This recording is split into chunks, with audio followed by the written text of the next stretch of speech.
What's going on, ladies and gentlemen? This is Muscle, and this is another Two Line Music Hut's Entertainment Report podcast. And today, we have a living legend in the business today. Listen, this man plays Canada's biggest sound from back in the 80s to this day. You have masters, and then you have grandmasters. You know who we have in the building today? We have Grandmaster Rosa from Soul to Soul in the building today. What's going on, big boss? Bless up, everything proper. Thank you so very much for coming through today. Coming, eh? Yeah. Well, you know what? Good things come to those who wait the most. You know what? I believe you because as I was telling you off the air, it's about 2 years now I've been working on this. Well, see, it pay off. Yeah. Thank you. Patience is virtue. You get it. Father Rosa in the building today. Good to know. All right. Let's get into some of this grand history about Father Rosa and Soul to Soul. Well, you know what? It would take a week. Yeah. So I have to give you a pre-seed farm. Just a pre-seed format, you know what I mean? You know what? I'll take that because, again, after waiting so long, at this point, you'll take what you could take and what the audience is definitely going to enjoy. Yeah, because I'm going to have to come this week, next week, the following week. I never can come the final week after. My door is always open. If that's what we have to do, my door is always open. Everything good and blessed. All right. Let's get to the beginning of this here. When it came to actually sound and sound business, did you actually fall in love with music first or sound business first? Well, both of them go together, you know. Mm-hmm. Because before Soul to Soul, I had a sound in Supertone. Yeah, I used to go to Cornwall College. I left Cornwall in 1965. Okay. And I started doing surveying, architecture, like civil engineering. Mm-hmm. That's in Montego Bay, Jamaica. Mm-hmm. And then even going to school, I used to play music. I used to use my lunch money buy records. Okay. I didn't have a record player or anything like that. Mm-hmm. But most of the parties those times, people had a little stereo sound in my house, you know what I mean? Yeah. So when they have a little birthday party, I used to use the stereo sound and play the music. Yeah, okay. So you were just buying records. No, you didn't actually start building a song yet. No. It was just, and what did you call the song at that time? Supertone. Yeah. Was it more? Most of the songs was these named tone, like meritone, supertone. So you just follow the format. Right? Yeah. All right. Like, and was it more of a soul song, more of a rub-a-dub song? What type of song was it? No, really rub-a-dub, because those days you had dancehall song, like the number one dancehall song in Montego Bay those days was King Quaker. Okay. And you have Twilight and other little sounds, you know? Mm-hmm. And then you have Cox and Duke Reed and all those sounds in Kingston. Okay. So those dances was like real dance. Don't hardly soul music play. Yeah. Just reggae music right through. Mm-hmm. Yeah. But your song wasn't really built that way at first. What was it built for? It was built like a mixed music sound. Yeah. Because when I started like with Supertone, mm-hmm. Calypso, it wasn't soca yet, Calypso. Okay. Reggae. Yeah. And so soft tune. So the music called slow jam, soft tune. Okay, and you're playing at the parties and stuff like most of the parties in Montego Bay used to play house parties. Yeah. Those days you have no violence. Mm-hmm. Everything was good. Yeah. You have like 20 main schools in those days were like Mount Alvernia and Montego Bay High Schools. Those were the girls' school, and you have Cornwall College, Northwestern as the male school. Okay. You know, so when you have like a house party, like somebody have a birthday, you have a party, you want Gerard turntable work on automatic. And you have to be skillful to use it play, because if you make it go on automatic, you have to wait until it come up before you can play the record. Yeah. Yeah, so you have to be skillful. Yeah, and understand it. Wow. Okay, and what was your name that time there? Emperor Rosa. Emperor Rosa. Emperor Rosa. Okay, and how did you get that name there? Well, you know, my Emperor Selassie then was a ruler. Yeah. So he was a musical ruler. God. So we just attribute the name as Emperor, Emperor Rosa. Okay, playing and the Supertone. Grandmaster come in Canada, you know. Mm-hmm. You know Charles Pinnock? I know that name. All right. He's the one who gave me that name. He said, no, you know, Emperor. You're the Grandmaster. Yeah. After I come to some session that he heard me play, and he kept a lot of session that I played for. Mm-hmm. And he said, no, you're not Emperor, you're the Grandmaster. Yeah. That's a bigger name. We're getting there just now. We're just building you up to get there just now. Okay, Emperor Rosa on Supertone song, playing all of the school dances, house parties in Montego Bay this time here. Yeah. Okay, so then when did you go from playing all the school dances to actually wanting to build a sound system, and where did it go from Supertone to now Soul to Soul? Well, Supertone was like from 60, I left Cornell 65. Okay. 1965, so that was the Supertone era. Yeah. And in 1972, a couple of friends and myself, when my brother had a bar in Montego Bay, and we sit down there and say we're going to form a little sound. Okay. And we formed Soul to Soul right there. And what year is this? 72. 72? Yeah, 1972. And who was originally on Soul to Soul at that time there? Well, I want to tell you something. I gave it the name Soul to Soul. Okay. Yeah. I got the name from a movie with the icon Tina Turner, Soul to Soul. I see. So that's when I call the sound Soul to Soul, and we branch out from Supertone to Soul then. Mm-hmm. Yeah. And how many people were in the song at the beginning then? It was about four of us, four. Yeah. Yeah, a couple of police and myself and Barnabas, he died. Mm-hmm. His brother Mikey, Chambers, Granty. It was a syndicate of us, right? Mm-hmm. We used to go to a fan club in James Brown fan club. That was a fan club in Montego Bay at the time. Okay. So a couple of us get together and we decided, all right, we're going to start our own song. Yeah. So just break off from Supertone and we join in and take it from there. Soul to Soul. And what type of sound was Soul to Soul intended to be? Well, it was a mixed music sound, right? Okay. Because in our era, most of the sound system those days used to play, like I said, reggae. But Supertone, we played like mixed music. Mm-hmm. So we continue under the same way like Supertone, playing mixed like I said, calypso. Mm-hmm. It wasn't disco those times, it was funky. Yeah. And slow jams, you know? Yeah. And I want to tell you something, even in the days of Supertone, I used to take my lunch money, buy records. And those days, the record shops didn't have a turntable to play records. Some of the shops were going there now. What? They didn't have that. But my father used to have a telefunking radio, and he was a politician. So sometimes we had a radio used with Barrett batteries, some square batteries. Yeah. And then we had a big bamboo at the back of the house with the antenna for the radio. I put a bottle on the top and put him way up there. So he was a politician. So you see when him going to meeting, and you turn on, and they used to have a station in Miami named WINZ. Okay. So when you're in Montego, you can't pick it up easy because you know the shortwave. So you see some of the songs, the American songs. So when you go in the record shop, you ask the songs, we used to write down the name of the songs. So that is how we get hip to the American music. Makes sense, because I wondered how would you just buy music and you can't even hear it because there's no turntable. So you knew what you went in to buy. And ask for. Yeah. And sometimes even when you go into some of the shops, they never even hear about the records yet. Yeah. But during the era of Soul to Soul, they used to have some ships, tourist ship, that a lot of my friends in Montego Bay, they used to work on the ship. So whenever they come in sometime now, they used to come with a record list from some of the record shop in Miami. So when you get the list, some of the songs I would hear them on WNZ already, and I take them off. And some of the songs you go by artists and label, record artists and label. That is what you buy records from those days. Yeah. Because you never hear the song yet. But to take a chance, like groups like the OJs and TP and those people, you never really know of them as such. But after you hear one good song from them, and you know the label like Philadelphia International, Atlantic, Volts, RCA, Victor, those labels, you know, they always put out good music, ABC, Paramount. So when you go by the list, the label, you always buy the songs, that's on the label. So normally when my friends on the ship come in, we tick up those songs and say, yeah, pick up that. So every week we used to get a package of soul music. And funky music and whatever in those days, you know? Yeah, because I guess it was overseas is where the funky music and stuff came from. The reggae, I guess you would just buy them locally. Right. Yeah. And some of the record shop not even have a turntable to play the records on. You have to just go by what you hear on the radio. Then you go inside and you ask for the song. Yeah. No, it's so crazy. It was a real mission back then to really get it. Yeah, it's an experience. You know? I mean, a lot of sound people now would have liked to have some experience like that because it educates you musically. So the grasp of the music come from those days up till now. Yeah.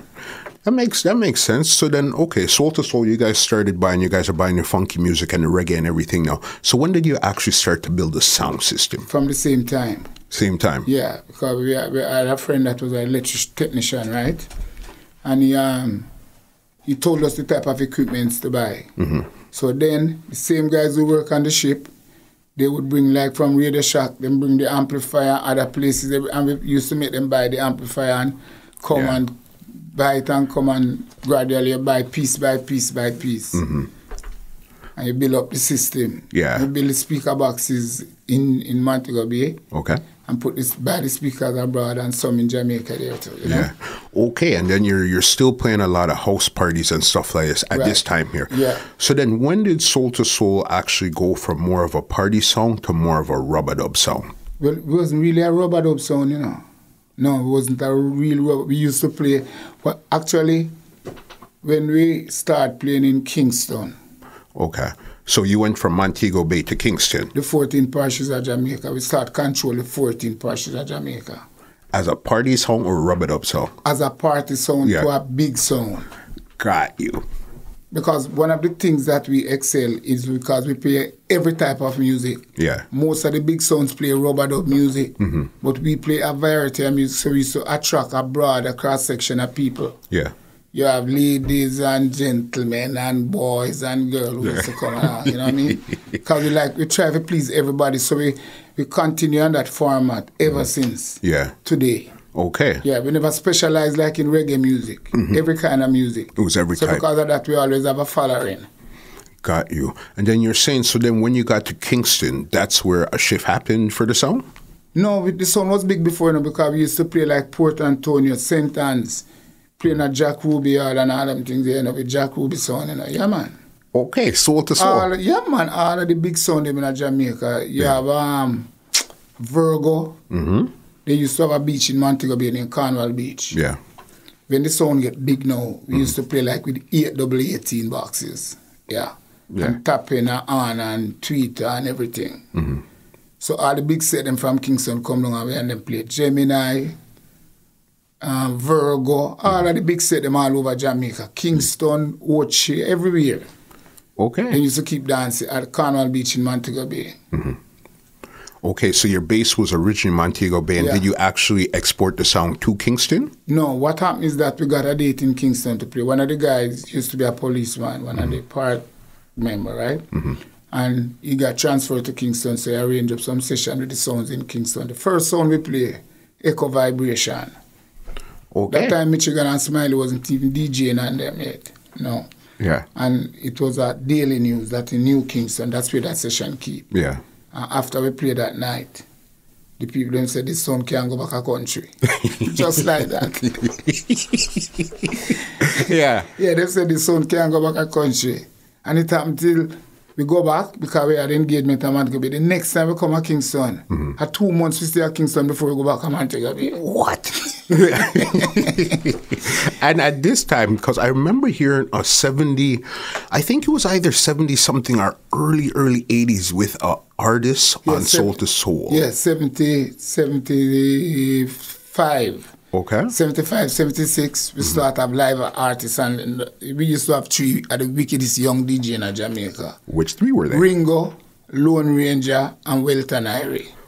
Started on Soul to Soul? Yeah, they were on Soul to Soul. Them call themselves the 3 heavyweight DJ. They're bad. Everywhere, we used to play like round robin in Kingston, bar, you know. Those days, them keep dance and session like at a Blickle bar. Yeah. We used to block the road. We used to play at a place at East Queen Street near Marie's. Yeah. On a Friday evening. And the block, just near Central Police Station, block off the whole of East Queen Street. Can't hardly pass. Okay. Yeah, man. Because you have the 3 DJs at this time here. Right, yeah. So then, is it still mixed or it's more leaning more towards rub-a-dub? We play every type of music. Every type. We keep the trend like that. Yeah. Ever since. We kept the trend like that. Even with the artists on it? Yeah. Yeah. Yeah. Like when you play in the ghetto, you mostly play the rub-a-dub like during the night. But like from the early evening, mostly soul music and disco music. variety.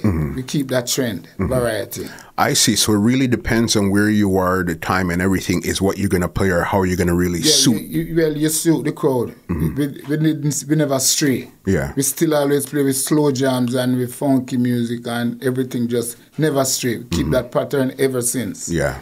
You know? Okay, and this is in Kingston and stuff. And how long were the artists with the song now for? Maybe, well, sometimes, like those days, it's like a DJ. They would get like another sound would hire them for a night. Okay. So they would go to that function that night, you know.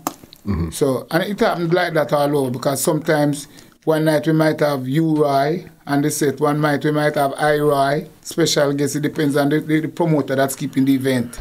I see. Right? Sometimes we have Brigadier Jerry, Rankin Joe, Josie Whale, all different DJ.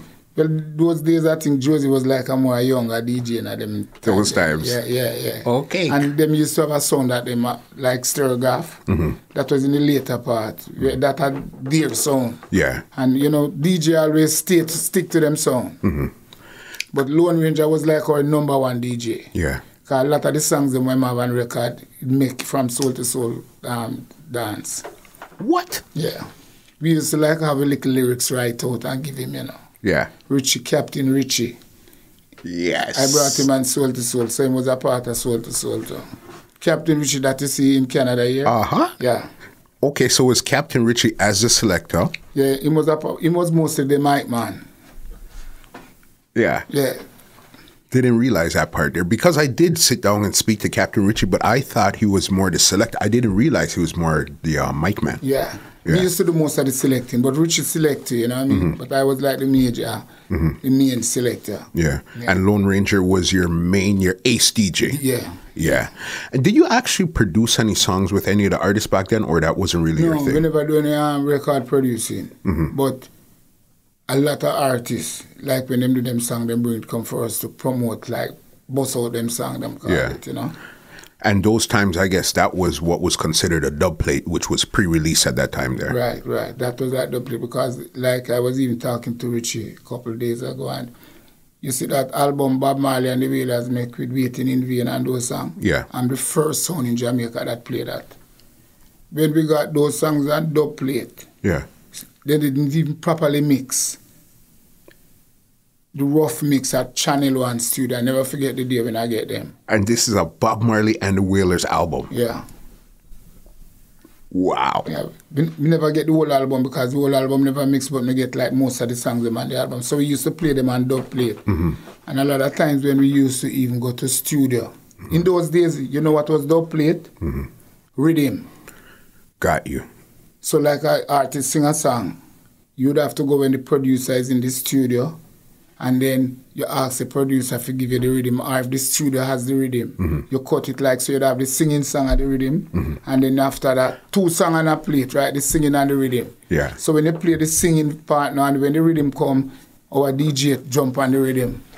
I understand. So those weren't, a lot of times the rhythm weren't on 45. No. A lot of times they were on a dub plate. Right. Because most of the producers, when they do this recording, they never just give out the rhythm like that. Yeah. But like a person like me, we know a lot of the producers. So if you happen to, like, say, for example, we go to Tubby's to cut some dub. Dub what you cut those days was like pre-release, before the record release. Yeah. You get it from the producer. And you never have to pay for it, just pay for the studio time. Yeah. Yeah, them days, So crazy. You brought up a good point. I always wanted to ask somebody, I think you're a good person to ask. Artists like Bob Marley, Freddie McGregor, Burning Spear, and these type of artists, you've never really heard them in like a dance singing on songs and stuff like that. How come they were never really on songs? Were they just recording artists, or what was the difference with them and like artists. recording artists. The most time you get any artist to sing and a song is like the person that is keeping the dance. Say for example, if it's a friend of like U-Roy or I-Roy, and when I'm friend keeping a dance, he would come to the session and him talk on the rhythm and DJ on the rhythm. Yeah. So that is how you cut dub now. Because if you know U-Roy is coming now, you know you want some special rhythm, right? Yeah. So like you go to King Tubby's And if King Tubby's don't have the rhythm, you try to find the producer. That time you have a producer like John Jollard. I don't know if you ever hear about him. But of course, Volcano. Right. He used to have a lot of rhythm. So if you go to Tubby's one day, like him leave him rhythm track them down there. Yeah. And you go there. You can't get the rhythm for certain of the songs. You just go there and ask Stubbs, give me the rhythm then you get them. You know what I mean? Just like that. Yeah. Did Bob Marley or Bob Marley, Burning Spear, any of these guys actually come to a session and sing on a song? No. They were never that type. I always wondered that. How come? Because I heard Freddie McGregor on Stereograph one time, but I've never heard Bob or any of these guys. No. Freddie will do it. Sugar Minott will do it. Johnny Clark will do it. Sugar Minott, Barry Brown, Barrington Levy, those guys used to sing on rhythm and dance regular. Yeah. But like Bob Marley, them not do that. Burning Spear worse. Yeah. Them not do that. They're not. What was the real difference why they wouldn't do that? I think it's their principle, you know. Because like, even like, for example, those guys like get great quick. But like Barrington Levy, Barry Brown, those guys know, most of the producers who produce their songs, them, like John Joe used to go to England a lot. So that's why most of those songs start breaking out in England before they break out of Jamaica. Yeah, got you. And then the radio stations were particular in playing certain songs. Bob Marley's song never played on radio station until, let me see now, late 2000s.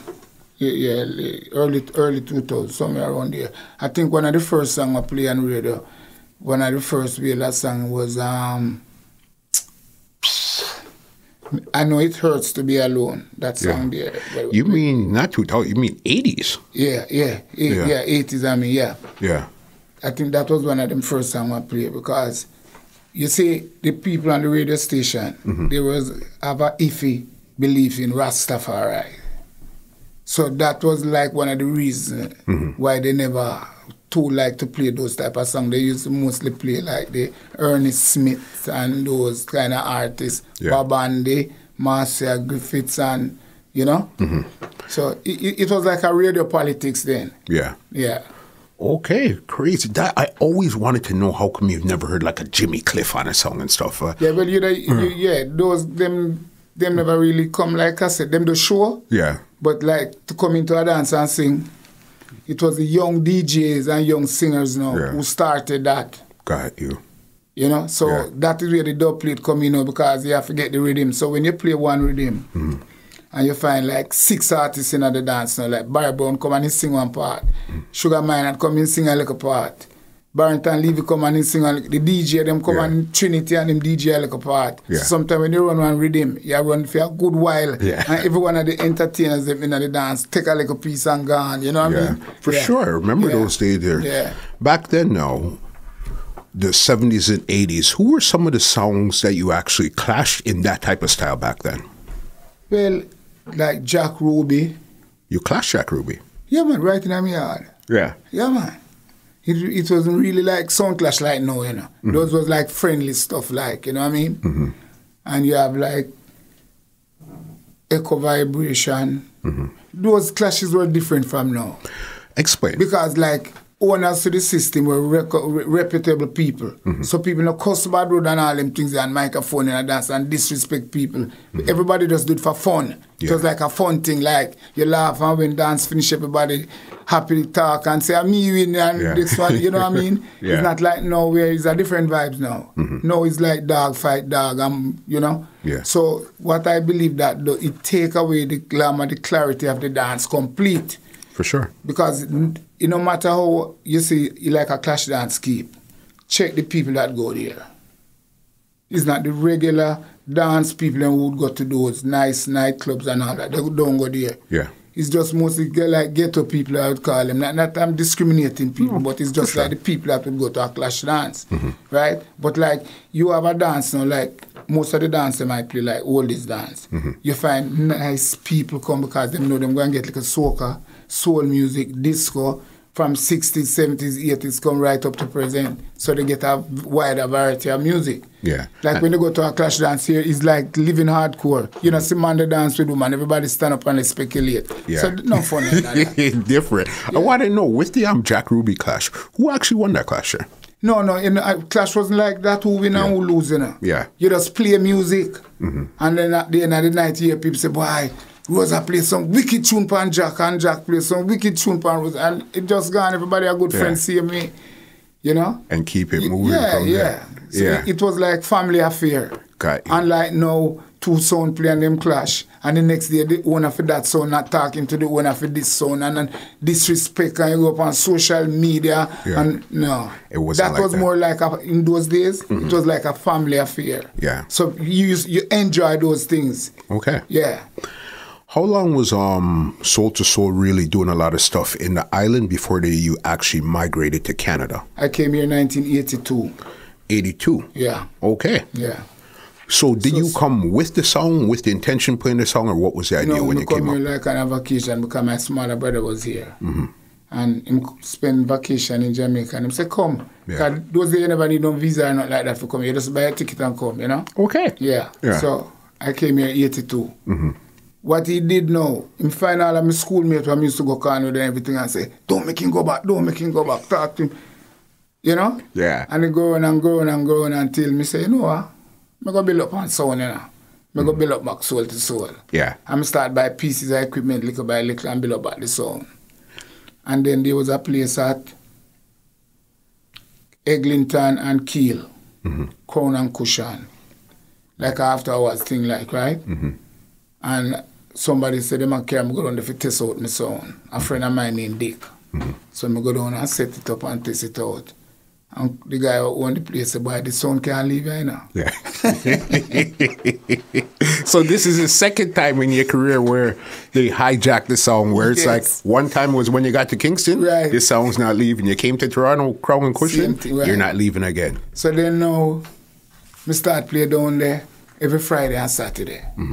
I mean, notice all Sunday morning, I go and see people that come from church. Yeah, it was like, weird. All night till daylight, you know, and it continued after that for a little while. And everybody come and ask me how much me charge to play, and they want I am if play one party and all that, right? It was an Easter weekend, and I say it's long weekend. And I go to them and tell them, it's a long weekend, so we need X amount to play for the weekend. Him say, we tell me Thursday. So Thursday, I call them now. Them say, they can't pay me that.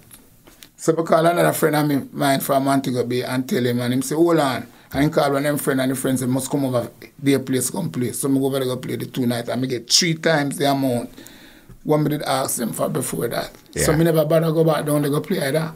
Yeah. So everybody now start book me. Everybody start hear about me now. So I start the basement thing regular every week. Okay. Every week book out in our basement to play. And who was the thing there? Who, when you came to Canada at that time there, who were the big sounds that were around at that time? You have Stereograph, Upsetter, Soul, them have a little sound named Soul. Well, little sound was, I remember some of the name of some, but you had a lot of sound around. Lot of little sound, little small sound. Them never have no big system like, but you used to have a few big system. Yeah. Now, one of the things what made it more feasible for me to get the job is the type of music that I played. And then you used to find those days to a lot of incidents used to happen in dances. Okay. Yeah. But because of the type of music we used to play, we used to cater for a special set of people. There was a set named Soulville. Yes. Live is Soulville. Yes. I mean, hear him play one day, and everybody say, boy, is either Soul to Soul or Soulville? So you have some people on my bandwagon. Yeah. And you have some people on Soulville bandwagon. Got you. So there's a girl named Angela. Kept at a session out at Pickering at the community center. Okay. Named The Clash of the Titans. With me and Soulville. What year was this? Eh? What year? I think it was about 90 what? Early 90s. Early 90s, man. I don't remember what year, but early 90s. Okay.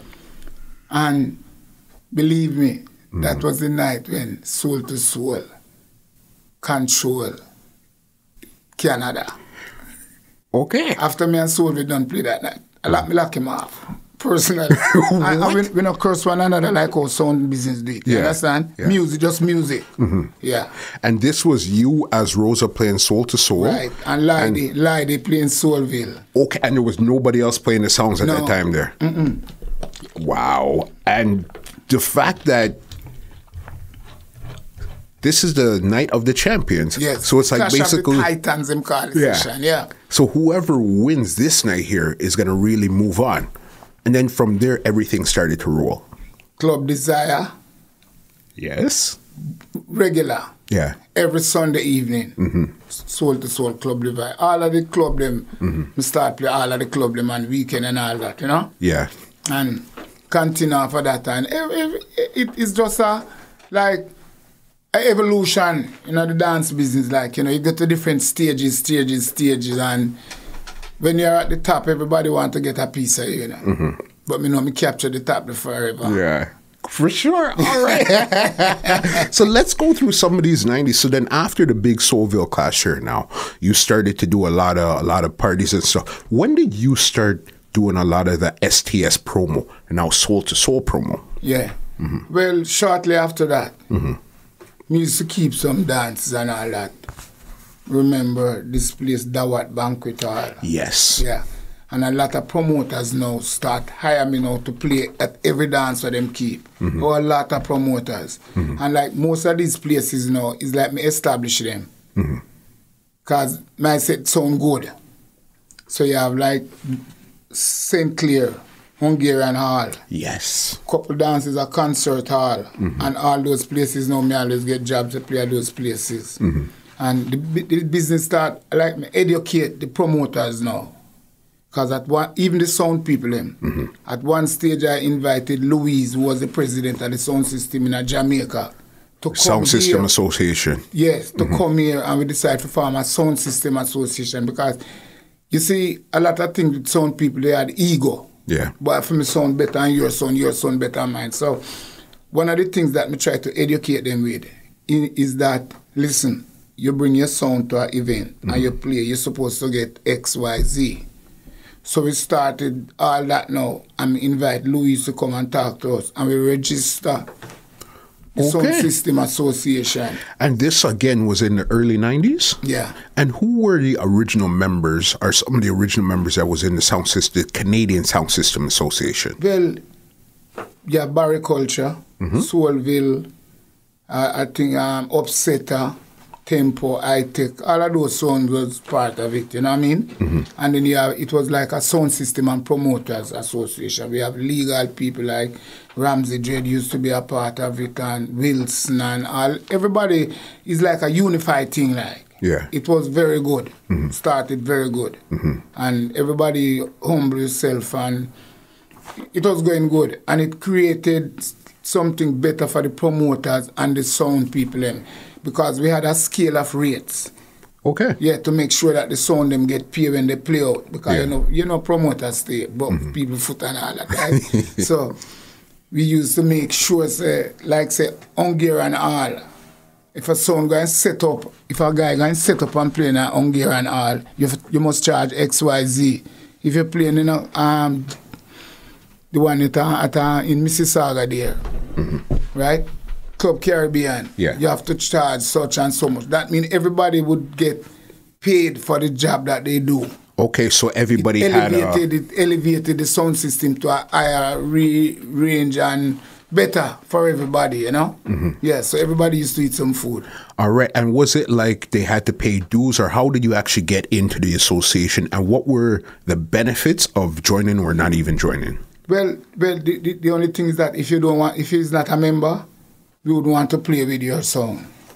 Okay. So we try to create a more unified thing so that everybody can participate and get as honors, you know? Yeah. Yeah.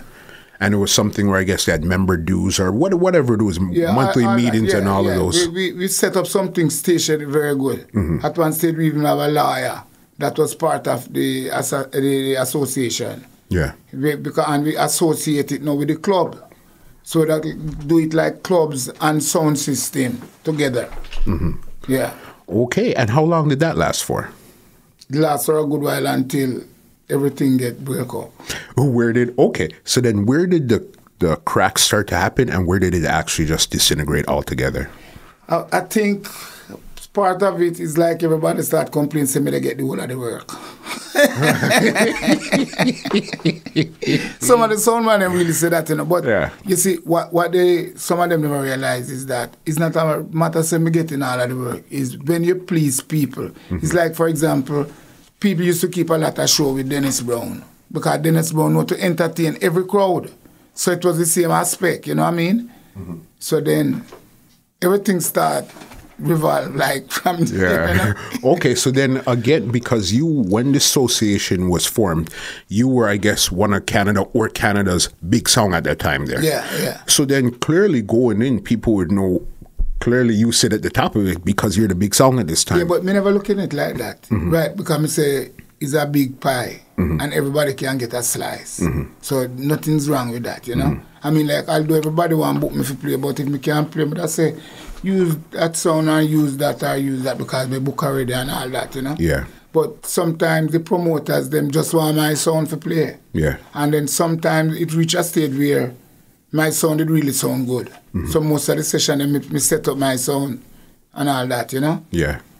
And it just go from one thing to another until another, and then them say, cat have 9 life. So if you have 9 life, you live longer than the pussy only have 3. And when did it all fall apart? When was? Do you remember the year where it all disintegrated? Not with the sounds, but with the DJs. When, like for example, my brother used to work with EA Jazz. Yeah. So me used to pay like $50 Canadian to go to Jamaica. Because, you know, train work with the airline. Yeah. So me just pay. So me used to go like almost every weekend when I play, me go and cut double jammies and Tubby Studio. Yeah. You understand? So me have that franchise. So me try to keep above everybody, you know. You understand? So because of that now, everybody I am me. And me create like a different atmosphere in the dance business, like, right? But like you have, like me say, you have other sounds like high tech, tempos, upsetter. Most of them sound. Everybody try to entertain the crowd that they are playing to. Yeah. You know, and then at one stage, even when violence used to be happening in dances and all of that, we used to speak out against it and, you know, try to keep up the business going.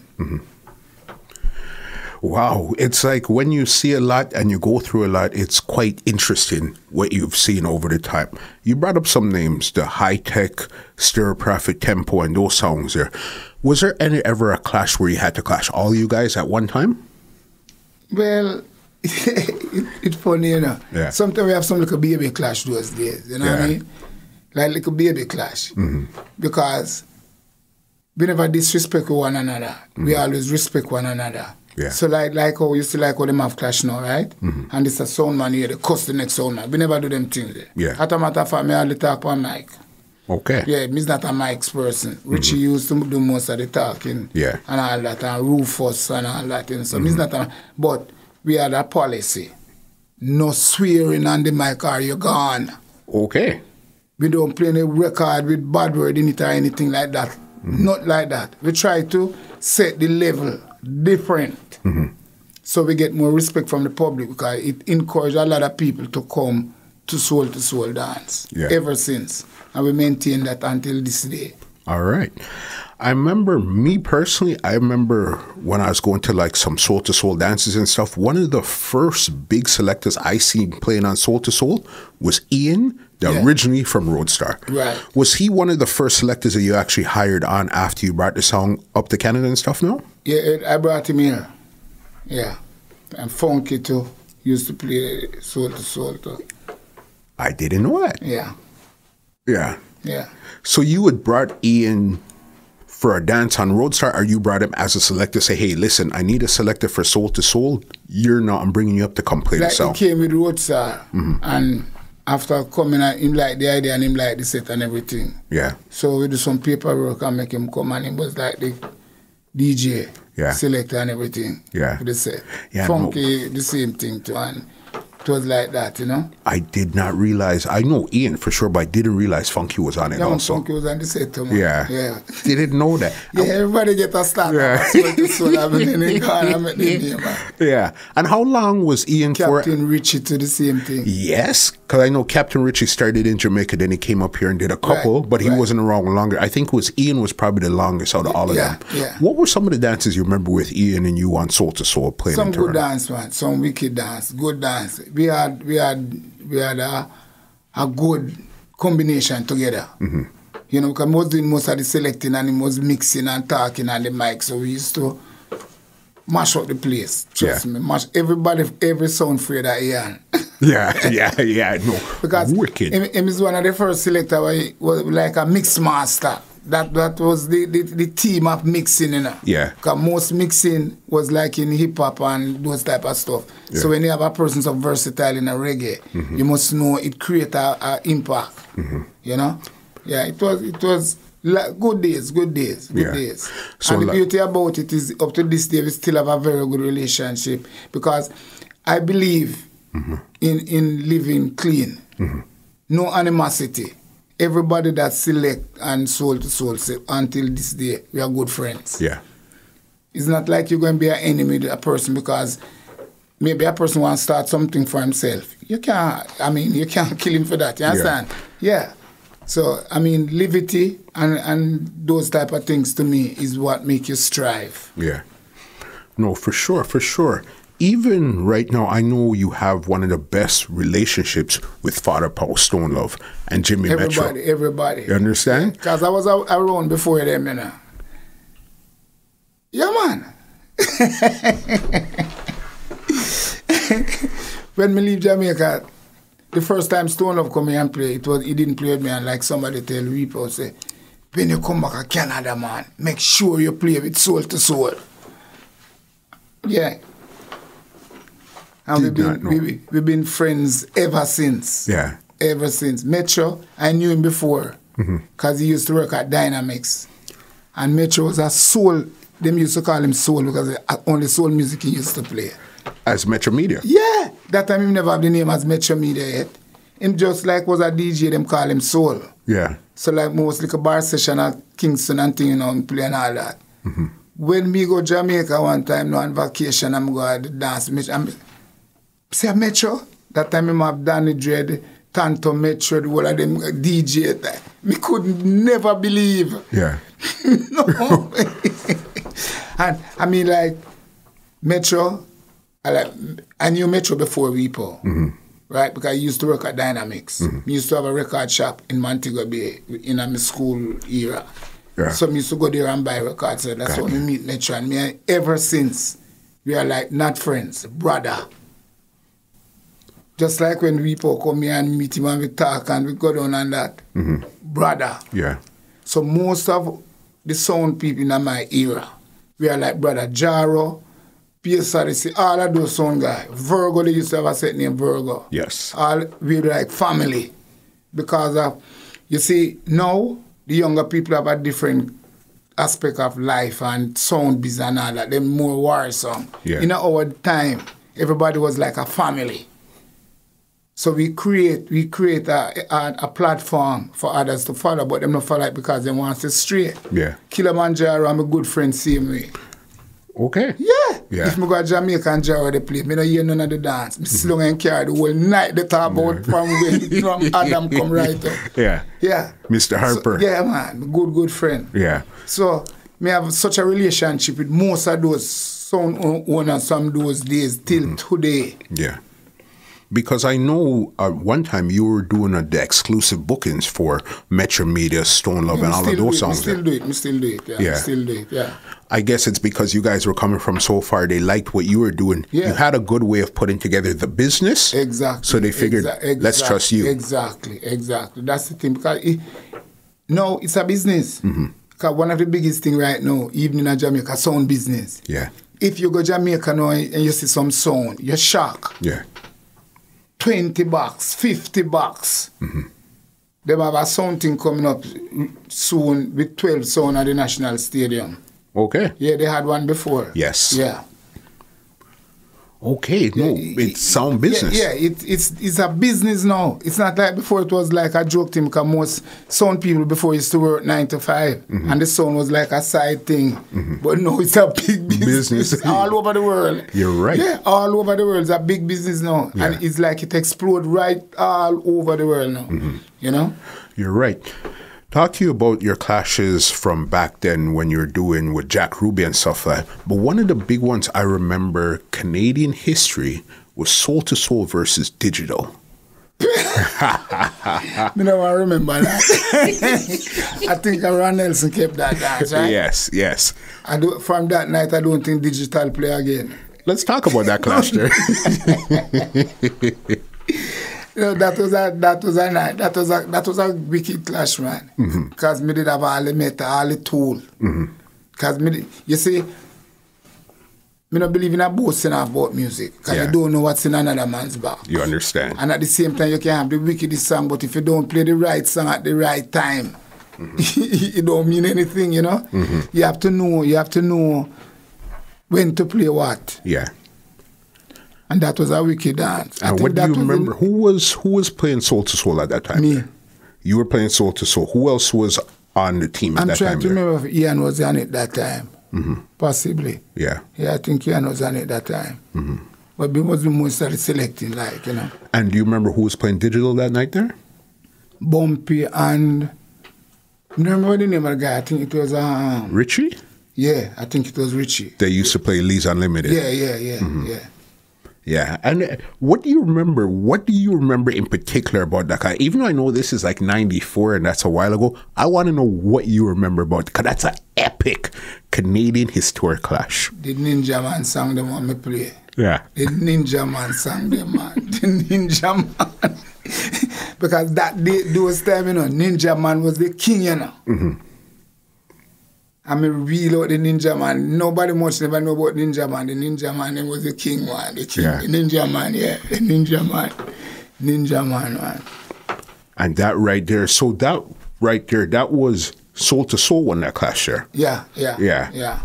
Wow. And then you see the thing with clash, I would mind it those days because it was peaceful. Yeah. No fight, no people, no throw, no battle or anything like that. When they dance down, the two sound one of them hug up one another and gone. And like now, when they have clashed, this sound hate the next sound and this one start telling the next one about him mad and this. And it's a totally different thing now. It's not sound clash now. It's like an individual clash. Yeah. You know what I mean? So what it does, it kills the vibes of clash. Because the first world clash kept here, when we did keep down at the market, down at St. Clair. That was the first world clash keep in Canada. Bumpy, it was from New York, Screw. Downbeat. Yeah. From England, Asher World. Yeah. Bass Odyssey with Squingy and Soul to Soul with me and Ian. That was the first, the market right at St. Clair and Keeley. Yeah. That was where the first sound clash keep in Canada, like world clash. First. And you're the one that kept that one? Yeah. Me and Taria, brother, me and keep that answer, yeah. Who won that clash here? Well, it was like, all right, put it this way. Yeah. It go right down to Bass Odyssey. I think Bass Odyssey did win the clash. Yeah, I think it was Bass Odyssey. Yeah. They was just coming that time, you know. Okay. Yeah, but you see those days now, people what come to clash those days is not like nowadays people, There was mostly party people those days. And like now what them people, you have sound people that come and clash now and thing. Yeah. But the difference with that now, that was like a party dance, everybody dance and all that, you understand? Got you. Yeah, and it was good. Yeah. The first world clash in Canada. You know the thing with it, I remember it because I have that flyer. I think you guys actually tried to keep it again and it never kept again. It just kept one time. Right, yes. Yeah. Yes. Big thing. And I remember even a lot of the place was like a market, a flea market. Yes. And my son did set up and it did ram. Yeah. Yeah. When it came to competition with actually sound systems back then, Not a Clash, a sound system. Who else was giving you a lot of competition in that field there then? You mean like with sound system? Yeah, equipment-wise. Well, a lot of sound came up, but because of my experience with the equipment, me have the edge over a lot of them. Got you. Yeah, because like I was accustomed to electronic crossover, a lot of sound never know. Because most of them have a box and put the crossover in the box. Yeah. And me educate them now like use electronic crossover. So everything is at the table where you can use, control your bass, control your tapping, control that and that, you know. So me educate a lot of sound man with equipment when it comes to all those things, you know. Yeah, because I know at one point there was like a lot of systems around. This was like, system-wise was High-Tech had their system. Right. Tempo had their system. Right. Upsetter Yes. did have them system. There was one song that Captain Midnight was playing for a minute that had a big system too. Big. Well, I don't remember the guy's name. But the set was big. Yes. But the presence wasn't big. Because like, you know, some was people... Was it Roadrunner? No. I don't remember the name of it. But remember, Captain Midnight used to play. Yes. No, man, there was a lot of big, heavy sounds. And you even were in the time when a lot of sound systems came around that didn't have sound systems. So then that was like, now we're talking about the King Turbos, the Red Flames, the Black Reactions, the Super Fresh and stuff like that. Right. At that time there, the big thing was to be able to play on Soul to Soul's big sound. Yeah, because even when people keep Clash, them just say a Soul to Soul for set up. Yeah, because them know so them gonna get clean set for play and whatever, you know? Yeah. But like the opposite now in Jamaica, when people Clash, you have to carry your own sound. But that is how Clash should be. Yeah. That is why now Clash don't have any significance. It killed the whole vibes of Clash because Clash is supposed to be sound and selector. 4 sound Clash, 4 sound setup. That is Clash. Yeah. When your sound break down, lock off and pack up. That is how we used to clash from back home. When you're clashing with a sound or 2 sound and one of the sound break down, then them lose automatically. Them leave the other 2 sound. So you make sure you come and a clash, you come with your good sound and your music. That is what clash is about. But like now everything changed. Yeah. You know, so it's not clash, it's not sound clash anymore. A DJ clash. Yeah, you're right. You're right. DJ clash. You're 100% because right. You look now, a sound man spend X amount of money to maintain his sound good. A selector use money buy his music. You understand? So it's a total different thing. If it was like sound clash like before, it was a total different thing. Some sound could make it for the clash. Yeah. You know what I mean? But like promoters who promote a clash cutting costs, he want to hire one sound or bring him sound and everybody play on it. But we know first time when you have sound clash and a man say if I play this one, if you play this, me lock off. Him no have nothing for lock off. You're right. Yeah. So I mean, like, it's a total different thing. You know, that's why Clash not nice again. Yeah. If Clash was like that before, digital set up him set, me set up mine. Upsetter set up him set, me set up mine. It total, and people would have more respond to that more than now. Yeah. Because now Clash you go there, you see one man play this, one man play that. And if the crowd are your crowd, him say, yeah, you win. Maybe the other set play better than you. Yeah. So it takes out the whole life, everything out of clash. Everything changed. When them having a world clash, no. Them sure have, like says, for example, you have it in Canada. And you have a sound from America coming to play. If him no have no sound, rent one sound and put it up. Got you. Because sound clash, first time, you know, when a sound man clashing and him say, if you play this one, me pack up. Yeah. That was the gift and the beauty of clash. You understand? Because you know when you play that song, and if the man play it, you have to pack up your set and leave. Yeah. You understand what I mean? Not just your records, the actual sound system. Exactly. Yeah. But now it's a total different thing. It's things and times change. There's a couple more questions before I get you out of here. There's actually one legendary spot that you created that we didn't get to talk about, and a lot of people don't really realize the foundation in that spot there. We're talking about symphonies. Yeah. All right? Yeah, man. Let's talk about that place there. Symphony. Yeah. Yeah, I started. I don't remember how show me this started. And that's where it was. How long did you actually have it going for, and why did you actually create symphonies? Where did I create it? Yeah. All right, them used to have a club in Jamaica named Epiphany. Yeah, man, Spoogie used to own it. Yeah. Yeah, up Ligani Plaza. Okay. So rather than me copy that name, me just call mine Symphony. Yeah. And this was, you said you don't remember what year you actually opened it for. No, I don't remember offhand. Yeah. Yeah. And do you remember how long you had it for? Maybe about year two, maybe a year or two, something around, yeah. Yeah. Because the funny thing with it, that spot, I remember a lot of big dances kept there. But full circle moment, you said there was a club in Jamaica called Epiphany. Yeah. And you didn't want to copy it, so you said Symphony. Right. And then Symphony ultimately turned into Epiphany. Yeah. What's the chances of that, eh? What? What's the chances of that happening? Well, I guess maybe when it turned into Epiphany here, they copied the name from Epiphany in Jamaica, or they get rid of the Symphony and just call it Epiphany. Yeah. No, that's crazy. Where you said it was Jamaica, you didn't want to copy the name, you said Symphony, and then the new people, Phyllis and them, bought it out, and then it just turned back into Epiphany. Yeah. Just because again, one thing I know with this, being in this conversation, one thing I know 110%, you're an entrepreneur through and through and through.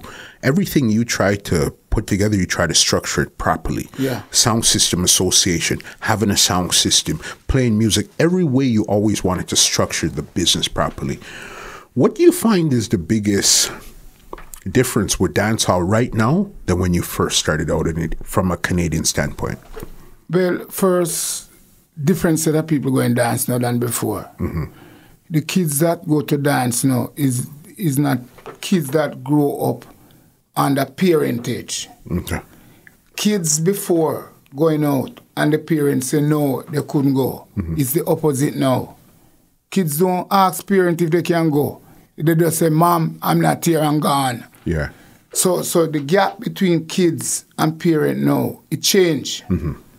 Kids used to respect parent before, right? And parent in return respect their kid. Now, kids big. They act big, talk big, and that gap between parent and children now, total change. For sure. Especially, like I would say, Caribbean parentage or even Canadian parentage, because in our time, we were taught to respect your mother and father. Yeah. It's the other way around now. Kids do not respect their mother and father. As them start wear tall pants, them feel say them a big man. Yeah. As the girl them start wear bra, them feel say them a big man. You understand what I mean? So it create a different respect parentage wise. So and then now if you as a man and you have a daughter and a son them want to go to Saturday night, you can't tell them say no. Them go tell say them are so much year old and them a big man and big woman and before. Even when I 18, 19, I have to ask my parents if I can go a matinee, not night show, you know. Yeah. Matinee in Jamaica them time there. Okay. And if you go matinee this Saturday, you cannot go the next Saturday. You understand? So you were brought up different. From now, total change. So I think that is one of the things that leads to a lot of even kid violence now. Because the parent try to teach the kid, and like, you know, there's a sense of children having children. All that again is another thing. Yeah. You know? So it creates something totally different. Totally different. And you found that has changed the fabric of the dance hall? Yes. Because even some kids used to come and dance now. In my time that no happen. Pure big people come to dance those times. So because of that, it drive away the big people from the dance. You know? Because a woman going to dance and him see him daughter inside there. This lady is here, this lady is there. And when them look over there, so them daughter and son and whatever over there, you know? I mean, like, they don't have a special place where this are your area, that. This is our area. Yeah. They don't set it like that. And that is what break down the dance hall right now, like water it down. And even the type of music that they play now, the music don't have any meaning. Yeah. You know, first time you go and you hear a song, oh, it's a long story. When you listen to the word of the song, it educates you. You hear another song, Babandi, it educates you. But now you hear the DJ talk about sex and male this and male that. It don't educate you. It's more violent. Yeah. You know what I mean? So that alone, the concept of that alone, it creates like bad stigma for the generation growing up. Makes sense. The business need to bring back those, me old fashioned. Everybody say, me not go to Rosa and play too much old music. Yeah. But me create it and me stick by it. Mm-hmm. So most of these events, at least 100% of the event, no say me not have young people music, you know, abundantly. Yeah. But me not feature them. The foundation of the music is what I maintain. Makes sense. Yeah. Make total sense. Yeah, because even sometimes you go to a dance and as a big man then, and because of you they keep the dance, me come support you. I'm inside the whole night, I'm doing you one studio one, me doing you one church ride. Yeah. No mind no me say everybody in there hype up. It don't mean anything to me.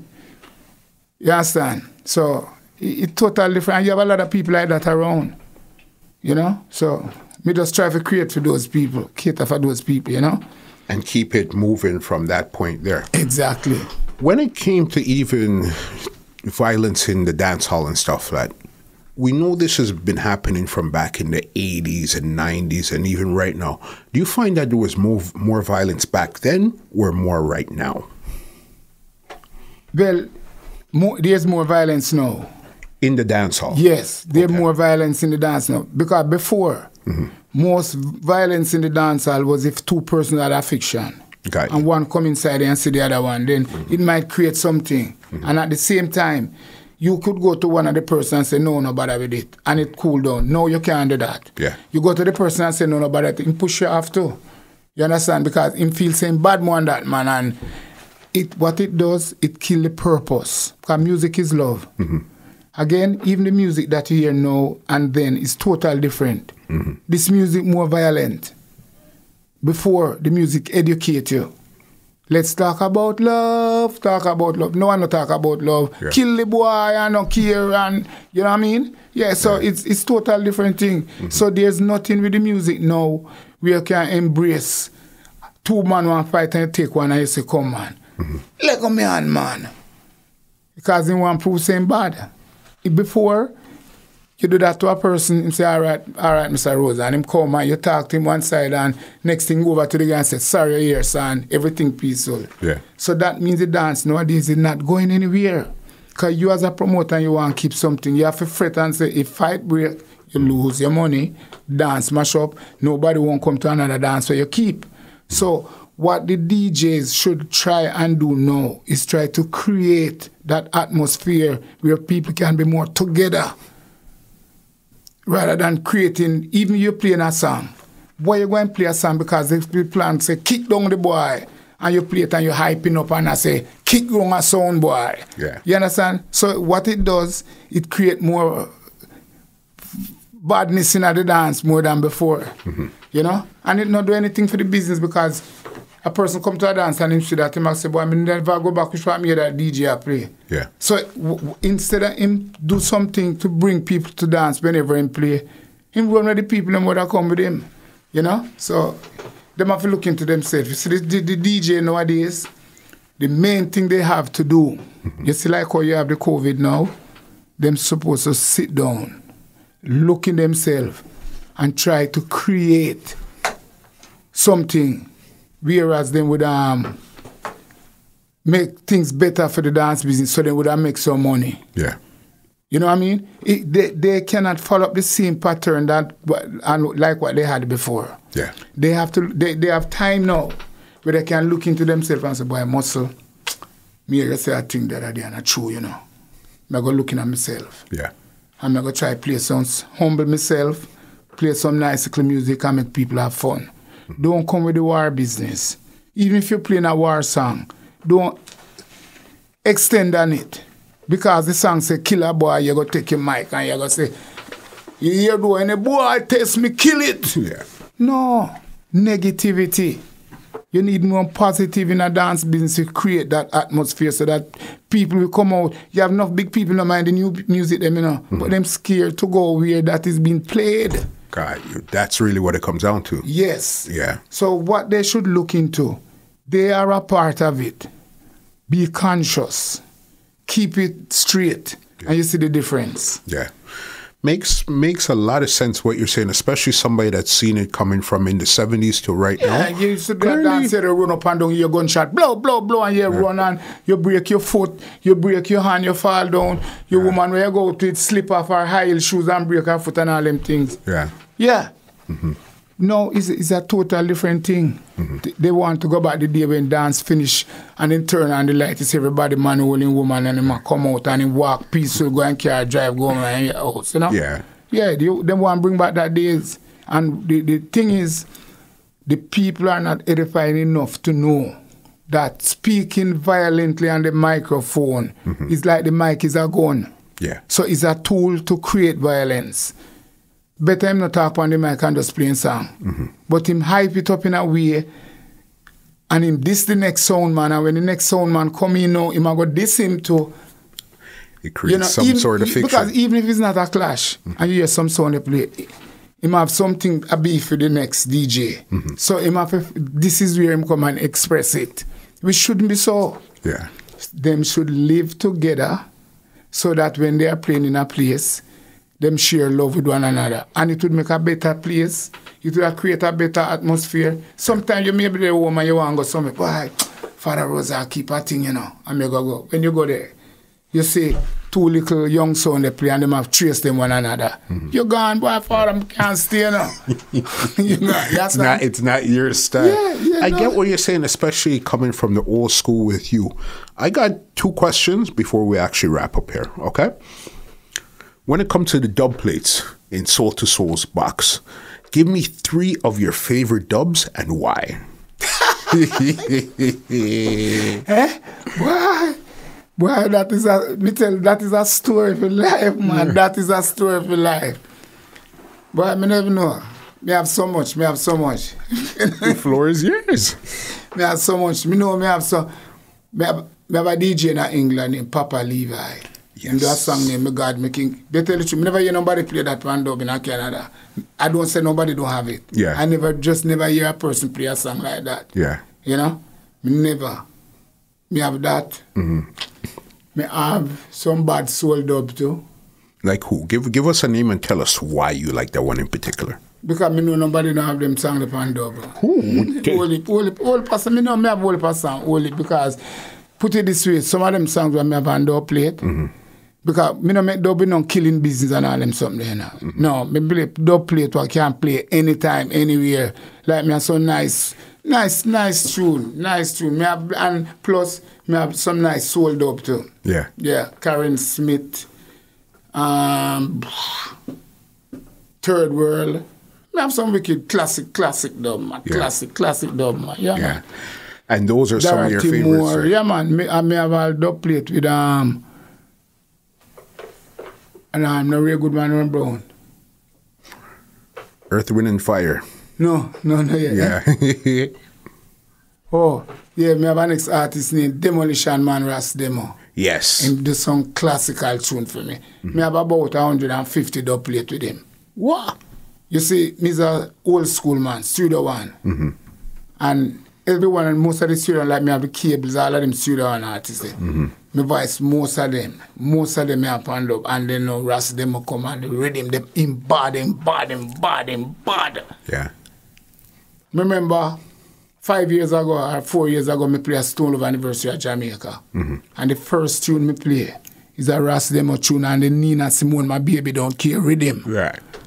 And when me done play, the next day, me people come to me and say, boy, the response when I get from the people about that song is like the first time ever hear a DJ on the rhythm. Me have to cut one for him.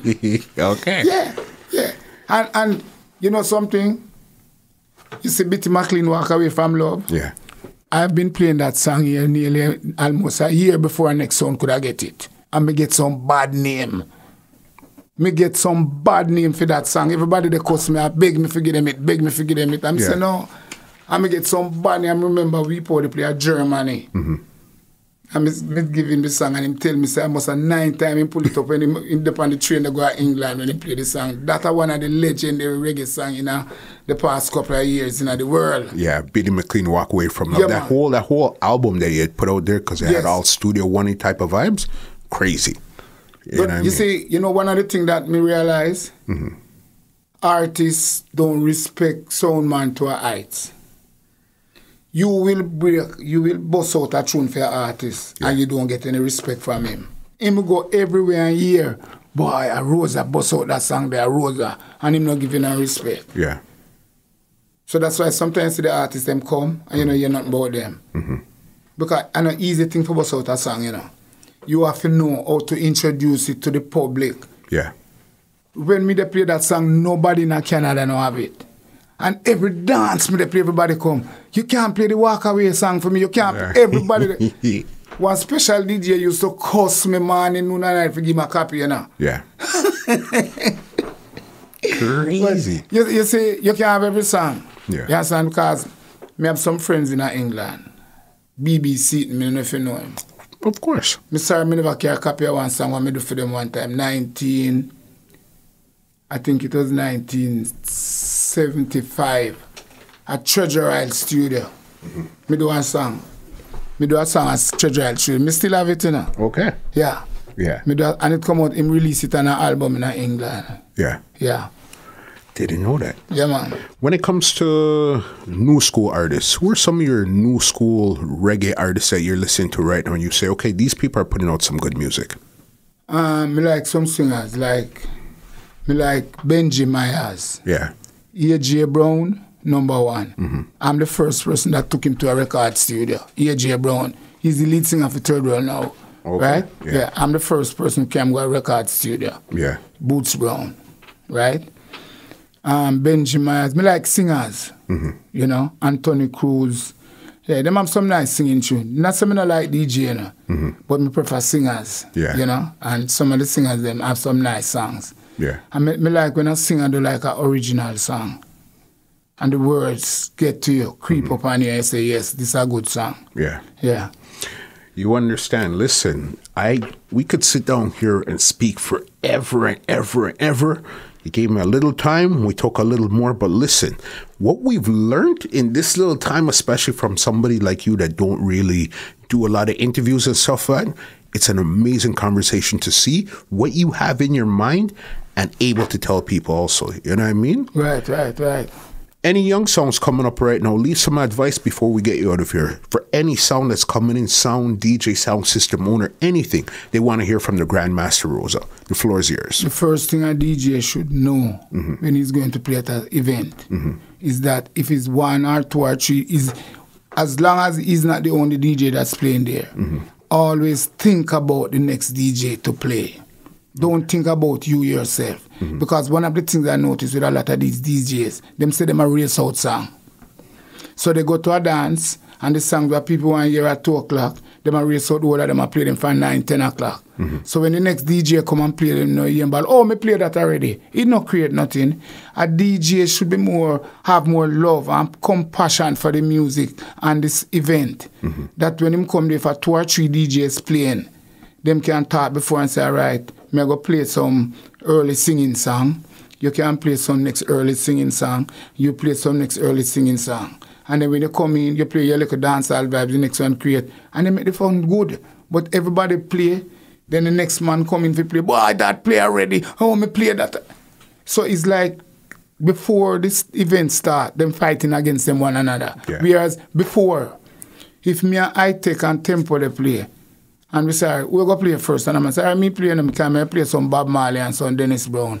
And the next man come in and come play. We not fight against one another. So what that does, it make the dance boring. So I would have go to a young person dance. Say, your son, they keep a dance, and because me know say your son, and you're going to be there, me come. And me boring. From turn 2 times, me gone to my house. It's boring. So the DJ, they must work together, not against one another. They are supposed to create the atmosphere where they build up the dance up here. And all of them keep it there. This one can play 2 music, the next one play 2, the next one play 2. And everybody juggle around same way and keep the vibes like that. So promote and make some change. You know, go there because you want to prove a point. What point you trying to prove? Everybody have music now. It's not like one time when people couldn't buy dubplate because it's too expensive. People couldn't buy 45 record because it was too much. Yeah. Everything about the internet now. Everybody have the same set of music. So the DJ them should more work together, create the atmosphere so that when the dance done, the promoter happy But everybody want to prove a point. I'm the best DJ. Yeah. And instead of the people say they are the best DJ, they are the worst DJ. Yeah. So that is one of the things where the DJ them should think about. Don't say you want to create, you're the best. Everybody have music. Mm-hmm. Everybody have music. Yeah. Is how you put them together. Yeah. Right? If you don't put them together, you look like a feather. Yeah. Said by Grandmaster Rosa, nobody could say it better. If they wanted to check out some stuff you're going on, they wanted to book Soul to Soul, leave some contact info before you actually leave. 873 Rosa. 416-873 Rosa. Just like that. Father Rosa, do you actually... And the first thing... Are you actually on social media, Facebook, Instagram, or anything? Me can't manage it, man. Yeah. Believe me, when we turn on my computer and look, Facebook, 1 million for the day. Me too old for that now, man. Yeah. Would have to go employ somebody to check my account them for me. Yeah. Because, first of all, if me ever throw out a blast, everybody start calling me from all over the world. Rosa, me see this. Rosa, why? Me want to come check you. I mean, like, keep me low key and low profile, you know? Yeah, me have some...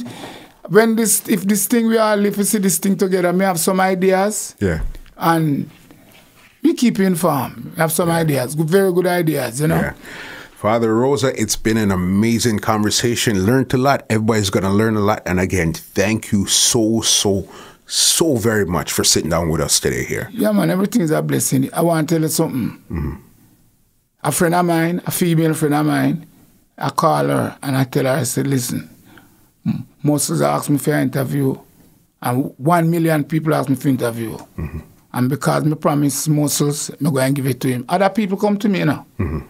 Call me minute and give me names because me say no, me promise Moses, I'm going to give it to him.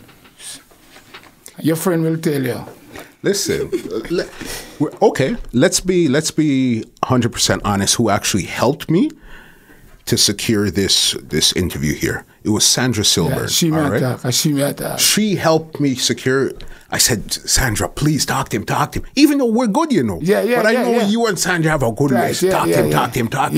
And you see that same message you just said? Yeah. She relayed the same thing to me, you know. Said, listen, Rosa said as soon as everything cooled down, which is right now, he's going to come to you because he's got many requests. And he said because he spoke to you a long time ago and said he would do it, is why he's going to come and do it. All right. You're a man of your word. I respect that 110%, yeah, man, Father Rosa. That's it, good. Father Rosa. Bless up, I tell you, Ali. Thank you so very much. Let me give you an outro and get you out of here. Well, ladies and gentlemen, this is Muscle, and this has been another Two Line Music Hut's Entertainment Report podcast, and we are out. Bless up yourself, Muscles. No. This podcast is brought to you by www.twolinedmusichut.com.